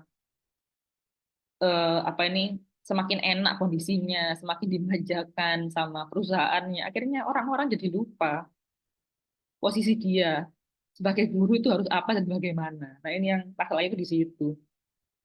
Jadi memang akhirnya ketuanya sambat sendiri sih ke aku. Dia ngomong ini kok lama-lama yang muda-muda aku nggak mau gabung serikat lagi itu sampai ngomong gitu. Jadi memang separah itu gitu loh. Karena memang orang kalau udah dimanjakan kenyamanan juga semakin nggak mau buat perubahan yang lebih baik lagi, itu sulitnya di situ sebenarnya. Ya mirip-mirip lah sama orang Indonesia hari ini. Dulu kan kayak 98 itu kan rame kan karena awalnya yo kondisi ekonomi Indonesia yang harga mahal, beras mahal, itu terus akhirnya mahasiswa demo, terus banyak terjadi penculikan aktivis, banyak yang dibunuhin, terus makin rame dan mengobarkan lagi semangat perlawanannya rakyat Indonesia yang setelah 32 tahun di hidup nyaman dan tentram dan tertib di bawah Orde Baru kan. Nah ini yang memang entahlah apakah Indonesia memang kayak gitu ya orang-orangnya ya. Baru sadar kalau ketika kena masalah di dirinya sendiri. Gitu sih menurutku Mas. Oke, terima kasih Mbak Safira. Terima kasih Mas Yogi. Oke Mas Dim, makasih. Oke, memang ya kalau berada di zona nyaman memang kadang-kadang nggak tahu sebuah penderitaan gitu kan. Oke Mas Wafa, gimana tanggapannya Mas Wafa? Silakan Mas Wafa. Aku pengen tahu dari Mas Wafa deh. Aman, aman, aman. Yang lain aja, ya. Yang ini nek zona nyaman, akhirnya gue nyaman nyaman tok aja. Oke Mbak Dea, gimana Mbak Dea? Ada yang mau disampaikan Mbak Dea?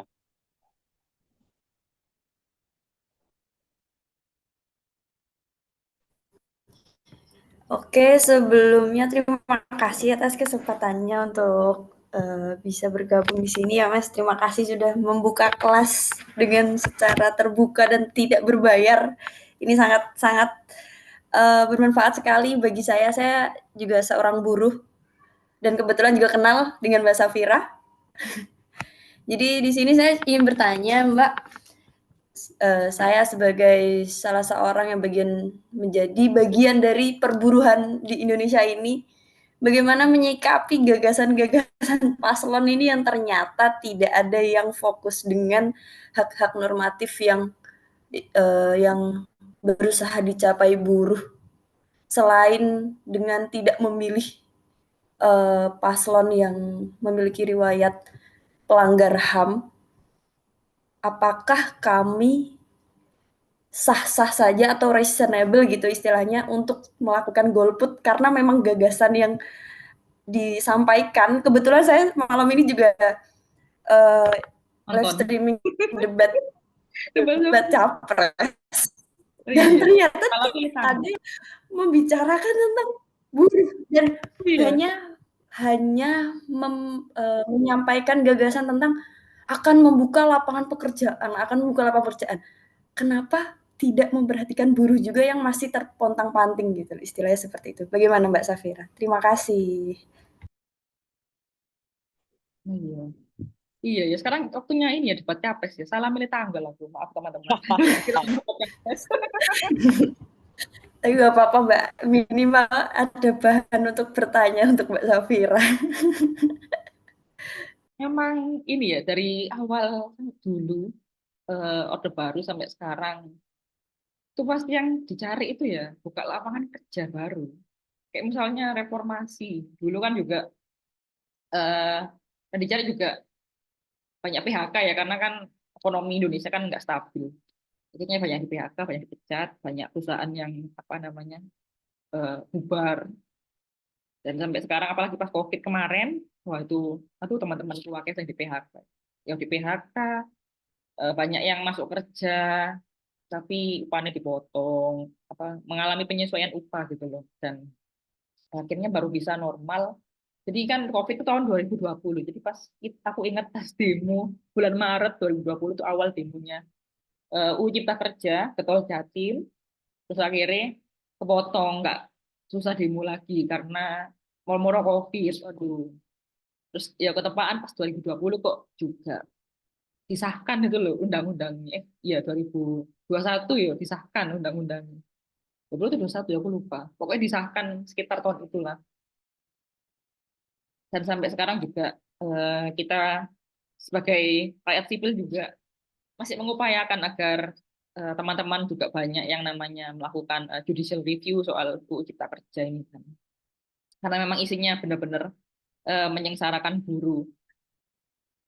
Memang saat ini memang masalah kita ini ya harus diakui. Kita ini banyak banget yang kayak pengangguran, juga yang susah cari kerja ya, angkatan muda. Ini yang kasihan sebenarnya. Karena memang pemerintah sendiri juga nggak bisa memberikan jaminan soal pekerjaan buat teman-teman yang masih belum mendapatkan pekerjaan. Ini kan yang memang harus diselesaikan ya. Apalagi memang solusinya buat yang masih belum punya kerja memang dicarikan jadi wajar sih paslon ngomong kayak gitu. Karena emang cuma itu yang bisa mereka sampaikan gitu loh. Terus juga apalagi kan saat ini juga kalaupun ada pekerja apa buka misalnya Indonesia apa ya mendapatkan investasi dari Cina misalnya ataupun dari entah Amerika atau Australia atau negara-negara lain itu kan pasti kan katanya bakalan buka lapangan kerja ya yang buat warga sekitar tempat kerjanya atau buat orang Indonesia tapi yang malah beberapa lapangan kerjanya itu kok malah diisi sama yang asing, yang dari TKA, tenaga kerja asing ini kan emang berat banget itu. Apalagi kan orang-orang TKA kayak dari Cina itu kan memang upahnya murah, upah murah. Makanya mereka di sana di Cinanya juga mereka juga kesulitan kerja. Akhirnya kan si dicarilah ke negara-negara lain kayak Indonesia ini yang jadi tujuan bikin pabrik baru. Nah, selain upah yang rendah, terus juga kemarin tuh aku dapat ini apa info ada usaha apa dari pengusaha dari Cina juga katanya mau lagi nyari pabrik gitu sih di apa mau berinvestasi pabrik sepatu di Indonesia. Nah di sini kan ada pabrik Korea, pabrik Cina juga, yang mana mereka ini dalam menerapkan keamanan, keselamatan kerjanya, K3-nya kan masih buruk banget ya. Kayak kemarin di Morowali ya kalau nggak salah, itu kan ada yang pekerja yang mengalami kecelakaan kerja. Ya memang karena ya apa ya, masalah di snaker lek pas wayai apa pemeriksaan sidak gitu loh, K3 itu juga yo asal-asalan lah, bahkan ono sing iki lho duwe wis sengaja disiapno. Ini aku dapat info gitu dari temen, terus akhirnya ya udah nggak jadi sidak, cuma nerima aja, akhirnya pergi. Ada yang kayak gitu soalnya, dan ini juga bukan rahasia umum kayaknya ya, soalnya yo wakai sing ngomong gitu. Dan eh, keselamatan kerja juga masih menjadi suatu concern yang memang harusnya negara atau pemerintah ini bisa lebih naruh perhatian. Masalah perburuan yang udah kerja ya, kayak misalnya upah, terus juga kondisi kerja yang masih belum layak, ini aja masih jadi masalah. Apalagi soal yang belum kerja ini, yang harusnya negara itu yo bisa ini yo menciptakan lapangan kerja, tapi yo masalahnya like, ngomong tuh aku yo iso sih. Jadi emang gimana ya? Mungkin karena Indonesia sudah lebih mengurusi industri ya, jadinya yo mau nggak mau emang jalan satu-satunya ya buka pabrik, buka usaha, kayak misalnya pengolahan sumber daya alam kan harus sih. Tapi memang gimana ya? Saat ini yo soal kerja dhewe yo, masalahnya negara juga masih belum menciptakan sih. Mungkin yang harusnya yo, kalau kalau misalnya yang itu menurutku yang ideal itu ya harusnya negara ini bisa memaksimalkan lah, mungkin pekerjaannya nggak cuma bikin pabrik aja atau bikin apa nerima investasi dari luar, kayak misalnya orang-orang TKA atau yang negara-negara lain gitu, mungkin bisa kayak memaksimalkan kan, karena kita kan negara agraris ya, mungkin selain buka lapangan kerja baru mungkin bisa dimaksimalkan tuh lahan-lahan kosong yang ada di Indonesia buat dibikin kayak pertanian, jadi biar eh, warga-warga kita ini nggak cuma pengen kerja jadi pabrik air atau nggak pengen jadi guru pabrik air, mungkin bisa jadi petani yang diberdayakan oleh pemerintah, harusnya kan gitu ya cara idealnya. Tapi kan masalahnya saat ini kan memang negara kita ya apa ya wake impor ya, kayak misalnya wingi impor itu kan sampai apa ya, saking banyaknya impor dari luar negeri kan, sampai petani kan sampai buang-buang hasil alamnya kan, hasil apa panennya dia, saking karena nggak lakunya, karena selain kalah kalah harga juga ya. Dan ini memang negara kita nggak bisa lebih berpihak kepada rakyat sendiri. Aku ya bingung ya, kok lebih mementingkan investasi ataupun barang-barang impor yang lebih murah kan dari negara luar, kenapa nggak berpihak kepada rakyatnya sendiri kayak petani ataupun buruh yang dari orang Indonesia asli gitu loh. Ini yang sebenarnya sulit ya, karena memang apa namanya, pemerintah kita juga mungkin karena sudah ada perjanjian sama negara lain, jadi mau nggak mau dia harus menerapkan kebijakan yang mana kebijakan itu justru malah menyengsarakan kita sebagai rakyat. Nah, ini yang jadi masalahnya di situ. Karena kan kalau kita balik ke belakang ya, kayak misalnya dulu pas bagaimana IMF dan World Bank itu masuk kan, karena ya mau nggak mau sampai bisa campur tangan di dalam itu di kondisi perburuan Indonesia. Nah, ini yang mungkin bisa sama lah kondisinya sampai hari ini, yang nggak cuma IMF aja, ada yang dari China, ada dari negara-negara lain. Dan ini harusnya negara Indonesia yo, pemerintah juga lebih bisa peduli sih sama rakyat. Tapi yo gimana ya, masalahnya kayak kemarin Jokowi ya kan bikin UU Cipta Kerja cuma buat nerima investasi asing kan, karena memang tujuannya ya biar memperbanyak investasi di Indonesia. Ya padahal akhirnya yo gak melulu bikin apa namanya, eh, dan ternyata dengan investasi ini nggak sampai berakibat bisa membuat lapangan kerja yang baru, justru malah yo tak lihat yo singamuri wake yo kalau aku lihat orang-orang sekelilingku gitu loh. Terus belum lagi kayak kesenjangan sosial di Indonesia ini kan kita tahu ya, kayak misalnya yang kaya di Indonesia itu apa ya? Kayaknya itu lebih banyak daripada yang dimiliki oleh rakyat sipil biasa yang nggak mampu gitu, alias kesenjangan ekonominya ini lebih banyak. Bahkan gapnya tuh tinggi banget. Kayak misalnya eh, kan Indonesia tuh termasuk negara yang kalau nggak salah tuh Gini rasionya ini 0, berapa gitu. Pokoknya udah hitungan tinggi, soalnya mendekati 1. Gini rasio itu kayak suatu metode ya yang diciptakan buat mengukur kesenjangan ekonomi yang ada di suatu negara. Nah, Indonesia ini katanya kalau semakin eh, jauh dari angka 1 tuh semakin baik. Tapi Indonesia tuh malah gini rasionya itu lebih tinggi. Mungkin teman-teman bisa browsing ya, itu akhirnya menunjukkan bahwasannya gini rasio itu meningkat pada tahun 2023 lalu. Yang dimana semakin nunjukin kalau orang-orang ini yang kaya tuh ya semakin kaya, semakin nominalis, semakin akeh dibandingkan orang-orang yang memang miskin yang nggak mampu. Dan yang jadi masalah juga selain orang-orang yang nggak punya pekerjaan, yang sulit mencari pekerjaan, kesenjangan sosial di sini tuh tinggi. Eh, Bayangin yang miliaran, miliar di Indonesia kan banyak banget kan. Kayak misalnya kemarin tuh kalau nggak salah itu di Asia aja Indonesia itu nyumbang 10 apa berapa orang gitu, orang terkaya di Asia gitu, apa Asia Tenggara gitu. Ini kan jadi lucu ya, beda banget sama negara luar kayak misalnya Eropa. Di sana kan eh, kayak aku negara Skandinavia itu kan mereka kan hampir rata gitu loh, nggak ada kesenjangan yang sangat jauh banget. Yang punya mobil ya ada, yang punya rumah ya ada, minimal apartemen buat tempat tinggal. Beda banget sama di sini kan, kayak misalnya yang punya apa ini namanya, nggak semua orang punya mobil, nggak semua orang juga punya rumah. Bahkan beberapa orang yang nggak punya rumah itu justru malah mengontrak di rumahnya orang yang rumahnya ada banyak. Nah ini kan yang jadi masalah Indonesia hari ini. Nah di mana yo kesenjangan sosial di situ parah banget lah, parahnya parah banget. Kok misal di Amerika itu yang punya mobil kan banyak juga yang punya rumah, meskipun mereka sendiri apa ini masih tetap naik transportasi umum, beda sama di sini kan. Nah, ini yang jadi masalah kita sebenarnya, kesenjangan sosial. Dan kayak paslon juga harus ngomongin lah soal kesenjangan sosial. Soalnya kalau misalnya kesenjangan sosial tinggi ya mengkhawatirkan sih, karena kan ya selain menimbulkan kecemburuan sosial, ya yang kaya semakin kaya, yang miskin semakin miskin kan, ini kan bener-bener suatu hal yang jangan sampai terjadi lah itu. Maksudnya jangan dilestarikan kesenjangannya.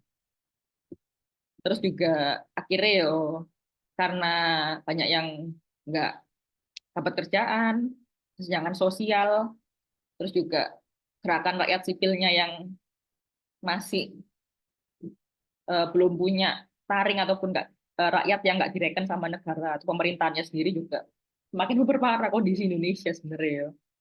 Jadi memang entahlah tadi mungkin apakah kita harus menunggu orang Indonesia benar-benar kesulitan baru kita bisa berubah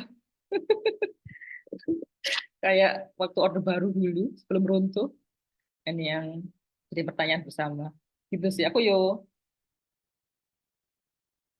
bingung ya apa soal masalah kayak gitu, karena emang soal pekerjaan itu ya seharusnya ya kita memaksimalkan yang ada kayak tadi aku bilang soal sumber daya alam itu.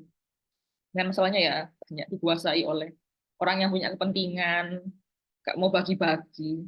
Selain ono harta, ono dunia apa ya, ono harta dikuasai oleh orang-orang yang serakah. Sumber daya alam cuma dikuasai oleh orang-orang segelintir itu aja. Ya, itu yang bikin kita semakin apa ya, susah dan menderita dan kasihan gitu sih. Aku sampai sulit berkata-kata. Saking apa ya, bingung kan lihat Indonesia hari ini. Itu deh ya. Iya, Mbak. Berarti ini ya, Mbak, mungkin memang buruh harus menerima nasibnya dan berharap semoga harga kebutuhan itu nggak naik setelah kita ganti pemimpin. Betul. Kalau naik itu pasti kayaknya kena inflasi, greenflation. Maksudnya upah Tapi nggak naik, harga kebutuhan naik. Aduh, upaya tetap tapi agak susah. Iya, makanya, Mbak. Makasih ya, Mbak, ya. Sama-sama deh ya. Mungkin kalau misalnya nggak naik ya nggak apa-apa sih. Kan nanti sama-sama menderita kita nanti. Sama-sama protes negara kan? Iya kan? Loh. Iya loh. Bayangin kok misalnya di Indonesia mau kok kerja semua.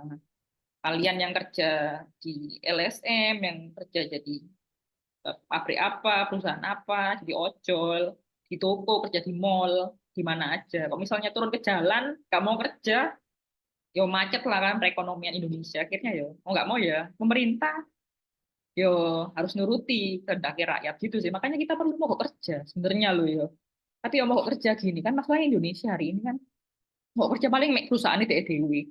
Kayak misalnya ini yo, ono perusahaan apa misalnya katakanlah perusahaan ayam goreng, restoran ayam goreng internasional yang punya cabang di Indonesia kan pasti di berbagai kota nggak cuma Surabaya aja ada yang di Jakarta, Bandung, Bogor mana-mana kan. Misalnya sing mau kerja mek bagian Surabaya tok, mari ngono sing mau kerja mek satu apa satu store satu toko WTE. Ya pasti kan yo nggak ngaruh apa-apa soalnya perusahaan sing nang daerah liya kayak nang Jakarta, sing nang Semarang, sing nang Bandung kan dioperasi. Alias si pemilik modalnya masih menerima keuntungan kan.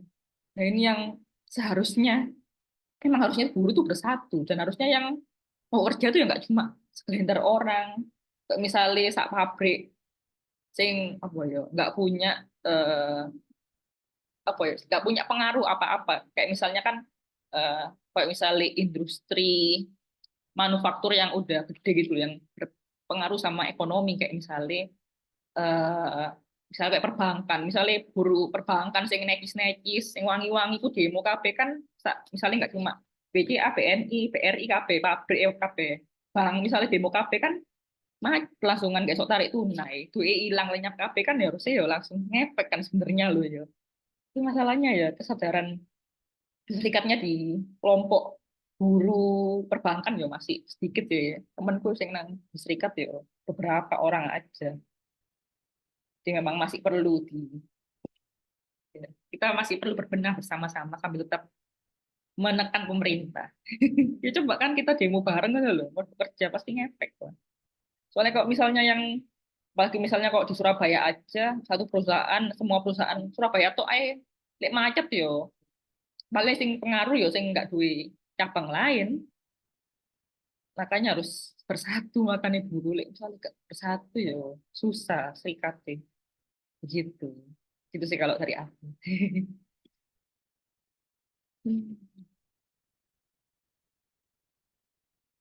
Mungkin ada yang lagi diskusi apa ya nggak apa-apa santai-santai sampai jam 12 juga boleh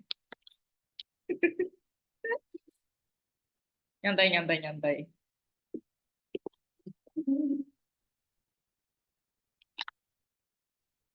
ini tuh emang kelompok diskusi gitu tak apa Pranala Institute ini. Halo Mbak. Ini Pranala Institute tuh emang ini apa tempat diskusi gitu rutin. Iya, kalau Pranala Institute tempat diskusi rutin gitu, dan tema kita tematik ya, karena kita kemarin membahas soal tentang perempuan dan gender. Hari ini kita membahas politik dan bertepatan juga dengan pemilihan presiden. Jadi kita punya Yogi.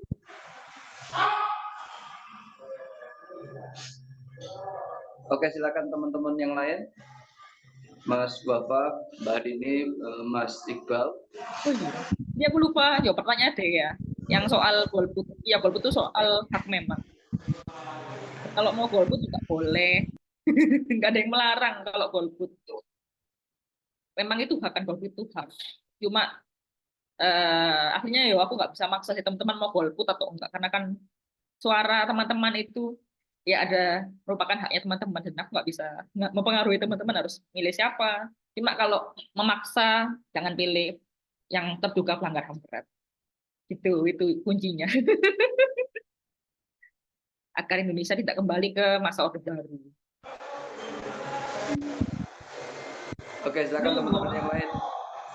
Orang itu loh kemarin aja sampai apa udah ngancem-ngancem ini kan pers kan yang beritain soal ngeri lah nggak bisa bayangin dia aja belum berkuasa udah mena-mena kayak gitu apalagi di presiden tuh karena itu aku inget ya pas nonton debat capres. Soalnya pokoknya pertahanan militer, dia kan ngomong bisa mungkin eh, apa namanya komando militer itu berada di bawahnya presiden selaku panglima tertinggi Indonesia, kan memang di peraturannya memang seperti itu. Jadi setiap komando apa tentara militer itu memang di bawahnya presiden, kayak misalnya instruksi perang di bawahnya presiden. Tapi yang dia bilang itu kok malah bilang untuk mempersingkat. Jadi dia tuh ngomong gini, saya akan tetap membiarkan agar komando pertahanan militer, pokoknya komando militer Indonesia itu akan tetap ada di presiden agar bisa apa ini namanya, agar bisa langsung, maksudnya biar langsung gitu, entah maksudnya langsung gimana, atau aku nggak tahu ya, kayaknya ada potensi dia mau menyalahgunakan kekuasaan dia sebagai presiden soalnya dengan posisi dia sebagai kan, panglima tertinggi juga kan, kan dia mau nyuruh angkatan darat, angkatan laut, angkatan udara buat mau ngapain aja kan dia kewenangannya presiden. Makanya aku ya khawatirnya dia nanti macam-macam, karena apalagi dia udah ngomong gitu waktu debat capres yang pertama itu yang soal pertahanan keamanan. Ya mungkin bagi orang itu apa ya, itu memang secara undang-undang emang benar, tapi dari dia cara menyampaikan tuh kayak ada maksud tertentu, karena memang dia cara langsung untuk memudahkan pasukan atau memudahkan pengendalian gitu. Ya semoga kalaupun dia jadi presiden jangan sampai lah dikendalikan buat melakukan hal yang semena-mena atau bahkan kayak kembali ke zaman mertuanya berkuasa dulu. Ngeri banget soalnya. Gitu. Oke, siap, Mbak. Mbak Dea ada yang ditanyakan lagi? Mas Iqbal baru bergabung.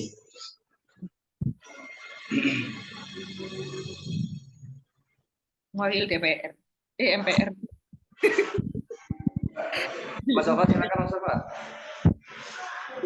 Oke. Ini halo, dengeran ya? Ya, ini aku mau sedikit menggeser ke depan. Mbaknya kan di kontras kan, Mbak Safira kan. Lah mungkin teman-teman yang belum tahu itu mungkin perlu diperkenalkan kontras di sini itu bagi masyarakat umum itu gunanya untuk apa, kemudian eh, memper maksudnya memfasilitasi hukum itu semacam apa begitu. Gitu. Terima kasih. Oke, silakan Mbak Safira. Kalau dari Kontras sendiri emang itu merupakan organisasi non pemerintah, NGO, LSM, jenisnya itu. Jadi memang kita tuh non partisan dan memang kita fokusnya di bidang hak asasi manusia. Cuma kalau dari Kontras Surabaya sendiri kita memang lebih fokus sama hak sipil dan politik, kayak misalnya hak hidup, terus juga kayak misalnya hak kebebasan beragama berkeyakinan, kayak misalnya gereja dilarang dibangun, terus masjid beda aliran ditolak ditolak mayoritas, terus juga kebebasan pers, terus reformasi sektor keamanan kayak misalnya kelakuannya TNI, Polri, sing macam-macam atau yang bikin masalah sama rakyat sipil itu menjadi domain kerjanya Kontras. Terus juga yang bisa kita lakukan itu ini sih kayak pendampingan, bisa pendampingan hukum, edukasi juga ada, juga advokasi sih, kita kebanyakan advokasi soal pelanggaran HAM yang berkaitan dengan hak sipil politik. Cuma kalau misalnya ada yang ngelaporin atau minta didampingi warga gitu ya terkait dengan mungkin kayak konflik tanah, sengketa tanah. Nah, ini ada yang dari Surabaya nggak? Ada dari Surabaya? Hampir semua kayaknya, Mbak. Nah, ini Kontras Surabaya juga lagi mendampingi warga Simo Gunung yang lagi ada sengketa tanah sama TNI Angkatan Udara. Ya, warga yang diusir sama tentara dari rumahnya itu soalnya apa ada sengketa yang dari zaman dulu sampai sekarang masih belum selesai. Terus juga kalau Kontras Surabaya itu hadirnya itu di Jatim ya kita domainnya. Cuma kok misalnya ada yang minta tolong di daerah luar Jatim kayak misalnya Provinsi Jawa Tengah atau daerah mana mungkin bisa kita koordinasikan juga bareng-bareng. Soalnya apa ini namanya, Kontras Surabaya itu hadir itu tahun 2008 untuk menyikapi kasus penembakan Alas Klogo. Tahu nggak teman-teman Alas Klogo? Yang di Pasuruan itu jadi ada petani yang demo, terus mereka ini kan lagi ada konflik tanah gitu sama angkatan laut. Nah itu ada 4 orang korban yang lagi demo itu ditembak sama angkatan laut sampai meninggal. Karena ada kekerasan itu, maka lahirlah Kontras Surabaya buat menyikapi kasus kekerasan pelanggaran HAM yang ada di Pasuruan yang soal Alas Loko itu. Dan nggak cuma di Alas Loko aja, kita juga berulang kali sempat ngadvokasi kasus kayak misalnya kasus, mungkin ada yang pernah dengar kayak kasusnya si A Sampang tahun 2011-2012, di mana warga Syiah, penganut Islam Syiah, kalau ngomong penganut Syiah di Sampang Madura itu diusir sama kelompok mayoritas di sana. Akhirnya dia balik lagi, apa sampai harus terusir dari tempat tinggalnya. Itu kan sempat rame pas pada saat itu. Dan apa ya, mungkin pernah dengar kasusnya Nur Hadi Tempo, jurnalis Nur Hadi. Itu Mas Nur Hadi itu dia itu mau wawancara seorang tersangka kasus korupsi, suap kalau nggak salah, ya suap di perpajakan gitulah. Nah ini itu sampai dipukuli sama aparat polisi. Akhirnya kita Kontras Surabaya juga yang advokasi kasus itu. Jadi emang Kontras Surabaya itu bolak-balik sih advokasi kasus yang berhubungan sama konfliknya atau yang dialami oleh masyarakat sipil, warga sipil, soal hak sipil politik. Tapi misalnya kalau ada yang minta perlu bantuan koyo bantuan hukum, mungkin bisa kita bantu juga. Cuma ya harus sama yang mungkin kayak ada syarat SKTM-nya kayak gitu. Gitu, Mas. Kalau mau edukasi juga, kita juga ini sih, advokasi kasus perburuhan, kayak misalnya kasus union busting pemberantasan serikat, itu juga kita sempat mengadvokasi korban di situ. Kayak misalnya dulu kasus, itu namanya kasus si serikat Bank Danamon itu, pekerja Bank Danamon, terus sama serikat mana lagi ya, Maybank, banyak lah, bolak-balik sampai lali. Jadi itu sih lumayan banyak kita kasus hak sipil politik. Tapi kalau misalnya ada warga rame-rame, misalnya ono sengketa tanah, ambil Pemkot sama PT KAI, siapa perusahaan negara, BUMN, swasta juga kita bersedia buat dampingi. Gitu. Oke, terima kasih Mbak Safira. Gimana Mas Bapak? Oke, siap. Sip. Makasih. Oke, mungkin pertanyaan terakhir kali ya. Karena waktu sudah menunjukkan udah mau pukul 11 dan besok hari Senin Mbak Safira pasti udah mau bekerja juga. Jadi silakan untuk pertanyaan terakhir Mbak Dea, Mbak Nini, Mas Yogi, Mas Iqbal.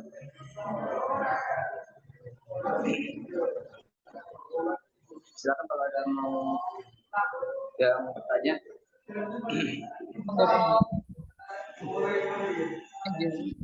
Mbak Dea. Cukup Mas, terima kasih. Oke. Mungkin pertanyaan terakhir kali Mbak ya. Kan aku kan ini kerja di kebudayaan gitu ya Mbak ya. Kalau kita lihat historis di Indonesia sebenarnya dari pra Indonesia aja gitu kita bisa lihat sistem politik di kerajaan dari katakanlah Amangkurat dan sebagainya. Genealogi negara kita gitu ini adalah memang pertarungan saudara gitu ya. Jadi memang dari berbagai kekuasaan, dari periode kekuasaan itu penguasa itu seringkali ditumbangkan memang sama rakyatnya gitu ya. Dan itu kita bisa lihat dari katakanlah reformasi, terus Gus Dur.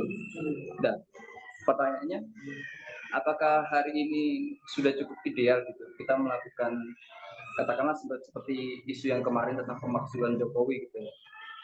apakah kondisi sekarang itu cukup ideal gitu ya? Karena balik seperti pembahasan di awal gitu, kita mengalami semacam pesimisme gitu loh terhadap kondisi dan masa depan di Indonesia ini gitu loh. Gimana Mbak? Aslinya kalau mau memakzulkan Jokowi sekarang juga saya dukung, nggak apa-apa. Saya dukung sekali ya ini. Tapi kan masalahnya hari ini ya kayak tadi yang aku bilang kayak saat ini masyarakat kita masih sibuk mencari nafkahnya masing-masing. Mereka ini masih repot buat menghidupi kehidupan dan kebutuhannya dia. Karena mereka memang kondisinya memang dalam kondisi ekonomi yang sulit, dan juga dari pemerintah sendiri memang negara sudah mendesain kehidupan bermasyarakat kita secara sosial, ekonomi, dan politik buat menjadi orang yang individualis dan nggak peduli sama apa kondisi politik hari ini sejak masa Orde Baru sampai sekarang. Ini kan memang jadi suatu masalah kita bersama ya. Kalau aku lihat, kalau misalnya aku lihat di sosmed juga cukup banyak banget orang-orang yang protes soal apa lihat hari ini presiden yang berpihak kepada salah satu paslon, bahkan terang-terangan dia menyatakan presiden boleh berpihak. Itu kan benar-benar akhirnya mencederai demokrasi kan sebenarnya. Karena memang jadi menunjukkan kalau aparat negara kita itu nggak netral ya. Bagian negara kita nggak netral itu aja. Ojo jauh-jauh Presiden Jokowi iki lo gubernurmu dewe rek terang-terangan ngomong mlebu tim kampanye malahan.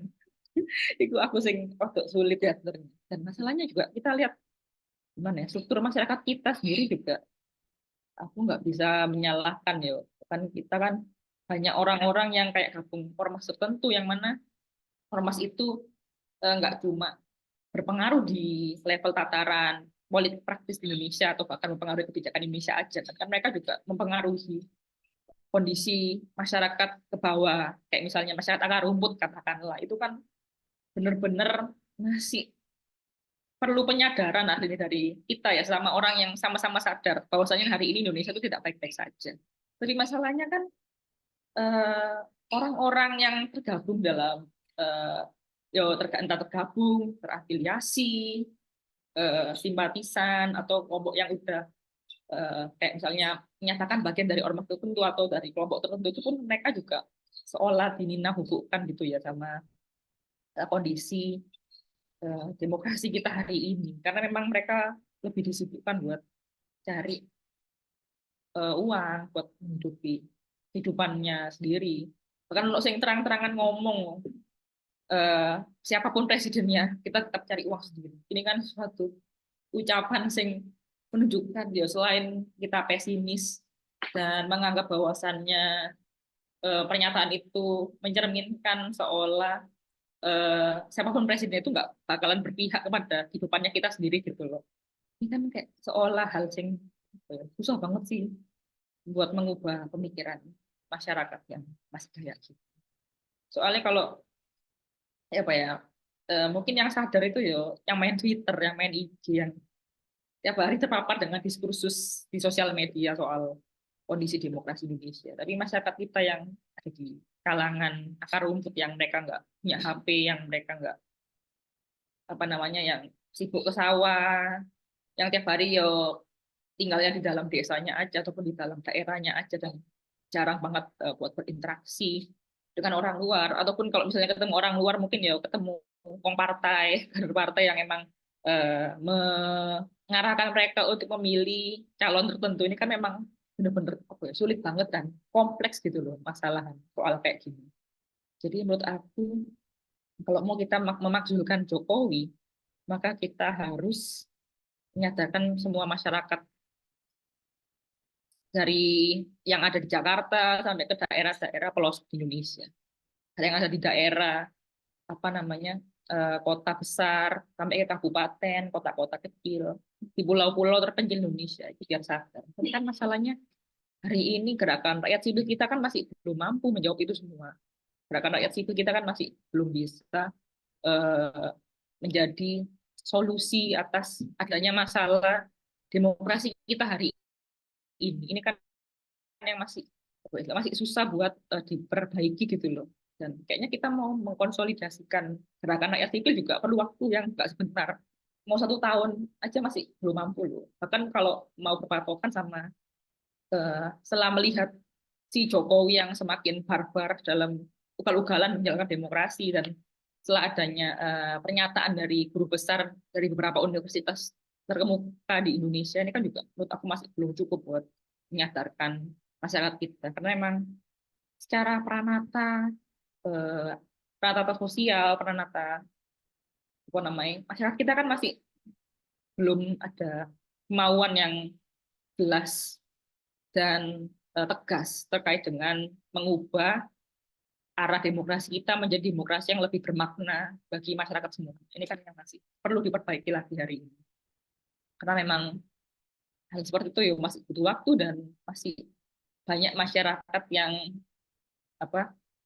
perlu buat disadarkan.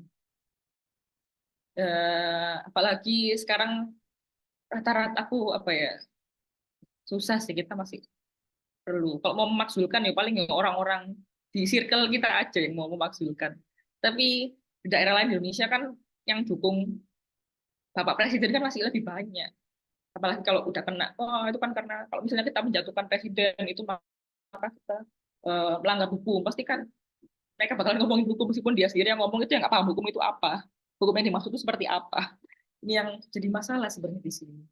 Dan menurut aku juga ya itu kita masih perlu berbenah sih. Ya sekalian sambil nyalain pemerintahnya juga yang membiarkan kita terlunta-lunta seperti ini. Oke, terima kasih Mbak Safira. Dan karena waktu sudah cukup malam gitu, Mas Yogi, gimana? Sampai malam lagi nggak apa-apa.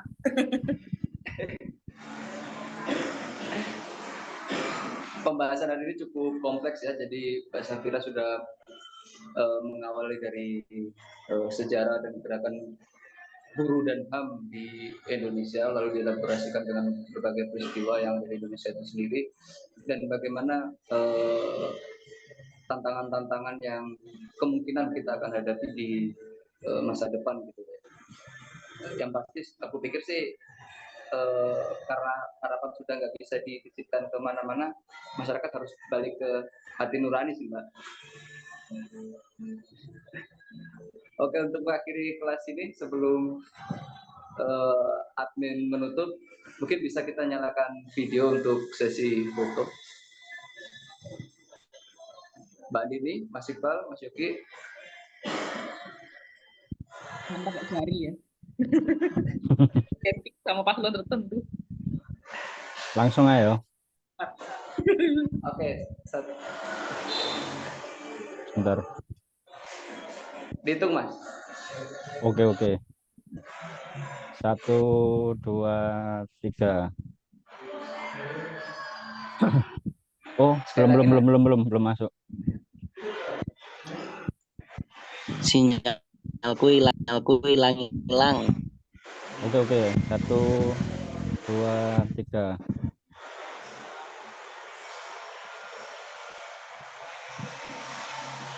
Oke. Sudah masuk. Oke, terima kasih Mbak Safira atas materinya. Terima kasih juga buat teman-teman yang lain. Saya ucapkan selamat malam dan selamat beristirahat. Kelas kami. Assalamualaikum warahmatullahi wabarakatuh.